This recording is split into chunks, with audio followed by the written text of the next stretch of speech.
भगवान शंकर ने कंजूस सेठ को सिखाया सबक, एक लंबी, मजेदार और चमत्कारी कथा। जब भोलेनाथ ने कंजूसी और घमंड में डूबे अमीर सेठ को ऐसा सबक सिखाया कि वो सेवा में सबसे आगे हो गया। कहानी की शुरुआत होती है कंजूस सेठ गजाधर की कहानी। बहुत समय पहले की बात है। गजाधर सेठ नाम का एक अमीर आदमी था। उसके पास गहने, सोना चांदी, कई हवेलियां और दुकानें थीं। लेकिन उसका दिल उतना ही छोटा था। गजाधर सेठ को लोग कंजूस नंबर 1 कहते थे। वो अपने नौकरों को आधा पेट खाना देता, दुकान पर ग्राहकों से पैसे तो पूरे वसूलता, पर एक पैसा दान न देता। मजेदार बात यह थी कि गजाधर रोज शिव मंदिर जाता, पर सिर्फ एक बूंद जल चढ़ाकर लौट आता। वो सोचता, भोलेनाथ बड़े दयालु हैं, उन्हें क्या जरूरत मेरी पूजन सामग्री की, बूंद बूंद जल से ही प्रसन्न हो जाएंगे। गजाधर की हवेली के बाहर भूखे भिखारी हाथ फैलाते तो वो कहता, अरे हटो, काम करो, भीख क्यों मांगते हो, भगवान भी मेहनत से खुश होते हैं। कभी कोई संत द्वार पर आता तो सेठ दरवाजा ही बंद करवा देता। कैलाश पर बैठकर भगवान शंकर ने गजाधर की करतूतें देखी। माता पार्वती बोली, स्वामी देखिए ये गजाधर, इतना धन होने पर भी एक दाना किसी को नहीं देता। भोलेनाथ हंसे और बोले, देवी अब समय आ गया है इसे असली धन का पाठ पढ़ाने का। चलो मैं खुद जाऊंगा इसके पास।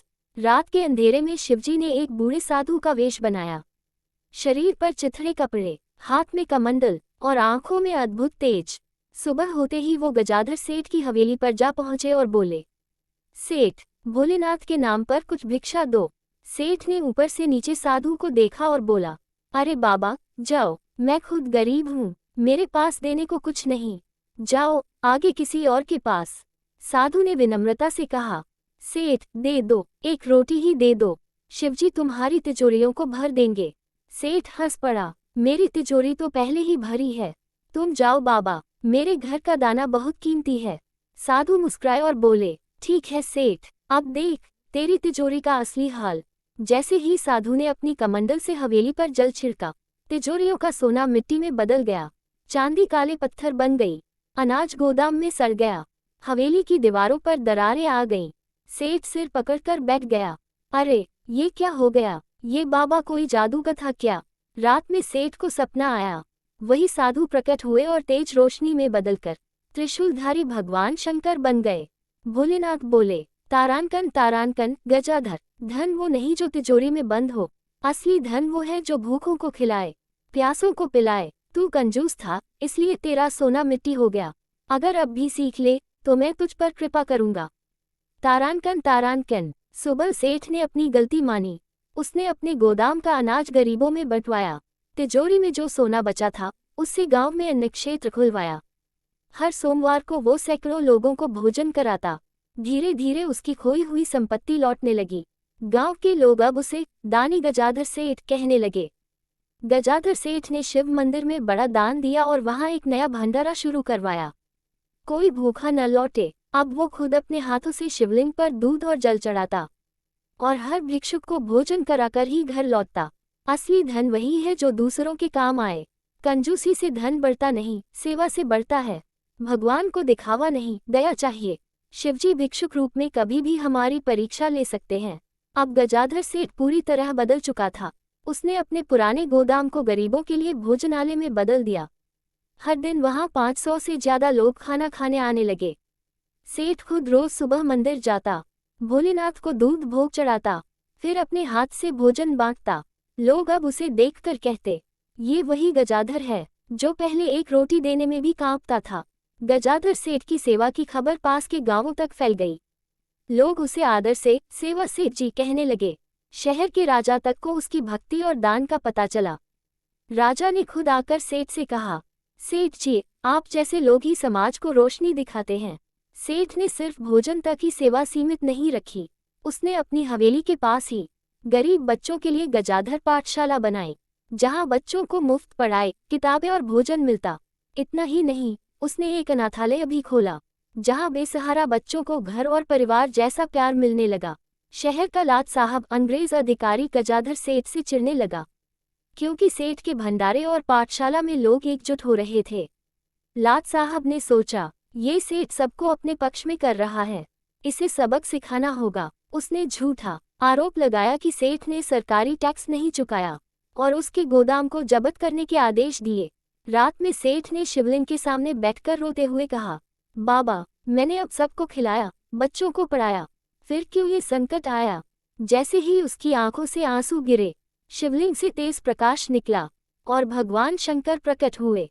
तारानकन तारानकन, सेठ गजाधर, तेरी सेवा देखकर मैं स्वयं प्रसन्न हूँ। कल सूरज उगने से पहले लाट साहब का घमंड टूटेगा और तेरा काम और बड़ा होगा। तारानकन तारानकन। सुबह होते ही लाट साहब की हवेली में आग लग गई।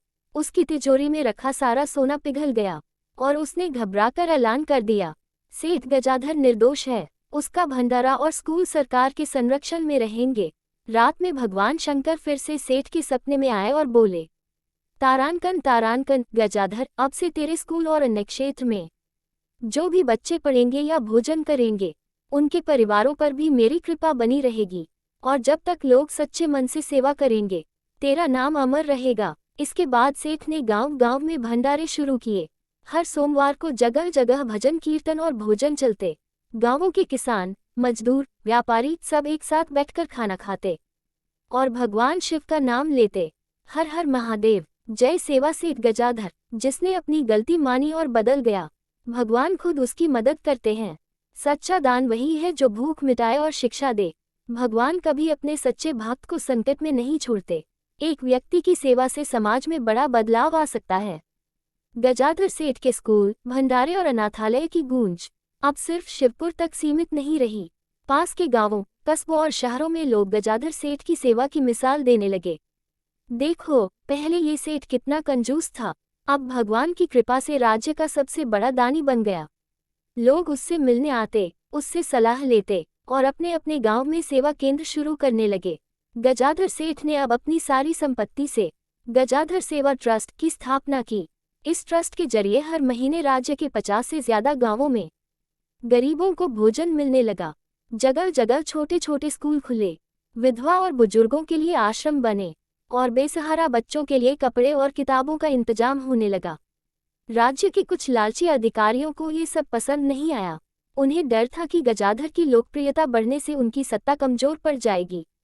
उन्होंने झूठा आरोप लगाया कि सेठ ने जमीन हड़पकर ट्रस्ट बनाया है और ट्रस्ट बंद करने का आदेश दे दिया।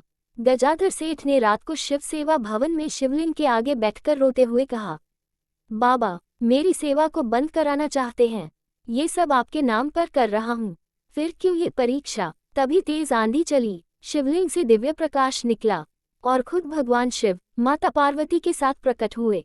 भोलेनाथ बोले, तारानकन तारानकन गजाधर, तेरी सेवा सच्ची और निस्वार्थ है। मैं अंतिम वरदान देता हूँ, जब तक इस राज्य में तेरे ट्रस्ट के स्कूलों और अन्य क्षेत्रों में सच्चे मन से सेवा होती रहेगी, कोई ताकत इसे बंद नहीं कर सकेगी और मैं स्वयं वहां उपस्थित रहूंगा। तारानकन तारानकन। सुबह हुई। राज्य के मुख्य न्यायालय से आदेश आया कि गजाधर सेवा ट्रस्ट पूरी तरह वैध है। सरकार ने ट्रस्ट को संरक्षण में ले लिया और राज्य के राजा ने खुद ट्रस्ट के प्रचार में मदद देने का ऐलान किया। राज्य के राजा ने सेवा सेठ गजाधर को सम्मानित किया। राज्य भर में जगह जगह बड़े बड़े पत्थरों पर लिखा गया, जहां सेवा वहां भगवान। लोग अब गजाधर सेठ को भजन गाकर याद करते। हर हर महादेव, जय सेवा सेठ गजाधर। कभी था कंजूस, अब है सबका उद्धार। सच्ची सेवा की राह में कितनी भी रुकावटें आएं, भगवान खुद रास्ता बना देते हैं। भगवान शिव को दिखावा नहीं, निस्वार्थ सेवा चाहिए। जिसने गलती मानी और सही रास्ता चुना, उसके पीछे खुद भोलेनाथ खड़े हो जाते हैं। जहाँ सेवा वहाँ शिव, यही असली भक्ति का मंत्र है। फोल्डेड हैंड्स, हर हर महादेव। जय शिव भक्त गजाधर सेठ।